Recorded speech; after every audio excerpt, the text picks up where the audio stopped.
मला काम केलं असतं तर मी व्यवस्थित केलं कामाचं राहिलं असतं आहे ते असेल का त्याला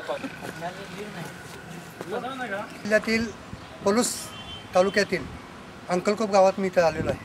या ठिकाणी डॉक्टर बाबासाहेब आंबेडकर यांचं देशातलं तिसरं स्मारक इथं आता आपल्या इथं पाहतोय। याची दुरावस्था जर पाहिली तर पूर्णपणे अस्ताव्यस्त आहे।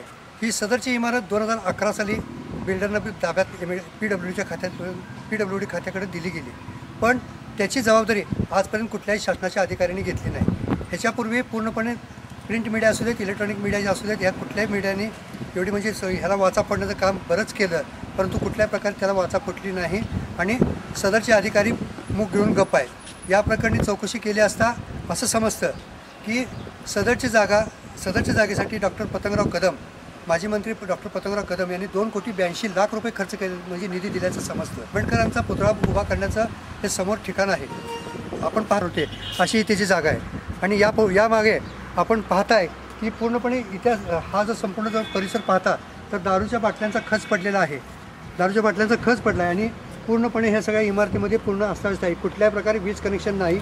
जी घरकुल योजना होती त्या घरकुल योजनेच्या काही इमारती अजून रिकाम्या आहेत, तर तिथे आहे ते पूर्णपणे त्याला 2-3 पत्रे त्याचे निघून पडलेले आहेत आणि ते विस्कळीत पडलेले आहेत। आतील जो हॉल आहे या हॉलमध्ये आतलं जे काही POP जे त्यांनी बसवलेलं आहे आणि बसवलेलं जे POP आहे पूर्णपणे खाली पडून ते पूर्णपणे अस्ताव्यस्त झालेलं आहे। खुर्च्यांची नासधूस झालेल्या आहेत। आतमध्ये प्रत्येक कोपऱ्याला एक पंखा लावलेला आहे, त्या पंख्याची पण बऱ्याच ठिकाणी चोरी झालेली दिसते। महाराष्ट्र शासनानं ह्या 2,82,00,000 फंडामध्ये इथं आणलेलं जे सामान आहे ते सामानसुद्धा आहे तशा परिस्थितीत आहे। या प्रकारे जर आपण पाहिलं तर समाज कल्याण अधिकारी कुठल्याही प्रकारे उत्तर द्यायला तयार नाही आहेत। जिल्हाधिकारी यापूर्वी जे शेखर गायकवाड यांनीसुद्धा म्हणजे बऱ्याच वेळा प्रयत्न केला, आढावा बैठक घेतली, त्यावेळेस फक्त कागदावरच हे पूर्णपणे दाखवण्यात आलं की बाबा सगळं व्यवस्थित आहे। या ठिकाणचे जे वॉचमन आहेत त्या वॉचमनने सुद्धा त्यांना पगार दिला गेला नाही आहे। बिल्डरने ताब्यात दिल्यानंतर त्याला पगार अजून मिळाला नाही, तो फक्त इथं येऊन बसतो, ह्याच्या पलीकडे त्याचं काही चालत नाही।